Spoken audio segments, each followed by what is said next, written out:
यह कहानी एक छोटे से गांव में रहने वाले एक लड़के राहुल और एक अजीब प्राणी के बीच की है, जिसे वह अपने खेत में एक रात देखता है।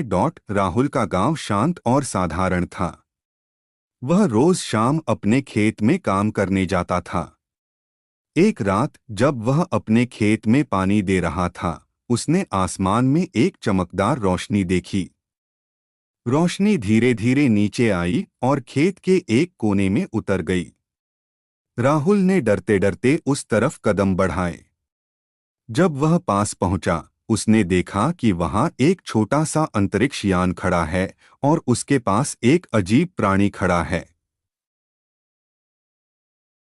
वह प्राणी छोटे कद का था, उसकी त्वचा नीली रंग की थी और उसकी आंखें बड़ी और चमकदार थीं। राहुल पहले तो डर गया, लेकिन जब प्राणी ने मुस्कुराते हुए हाथ बढ़ाया तो उसका डर कम हो गया। प्राणी ने राहुल से कहा, मेरा नाम ज़ीला है और मैं अपने ग्रह से आया हूँ। मेरा यान खराब हो गया है और मुझे मदद की ज़रूरत है। राहुल ने ज़ीला को अपने घर चलने का निमंत्रण दिया। वहां राहुल ने उसे खाना खिलाया और अपने पिता से यान ठीक करने में मदद करने को कहा।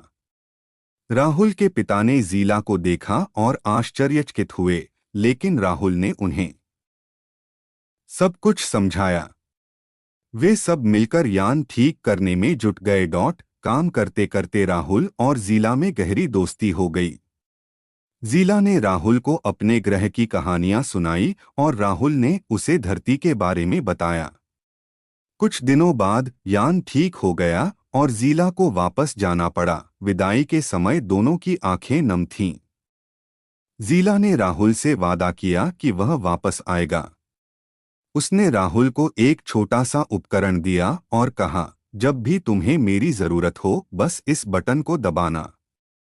मैं तुरंत आ जाऊंगा। ज़ीला अपने यान में बैठकर वापस चला गया। राहुल खेत में खड़ा था और आसमान की ओर देख रहा था, सोच रहा था कि दोस्ती की कोई सीमा नहीं होती, चाहे वह इंसान हो या एलियन। इस प्रकार एक इंसान और एलियन के बीच की दोस्ती की यह अनोखी कहानी हमेशा के लिए राहुल के दिल में बसी रही।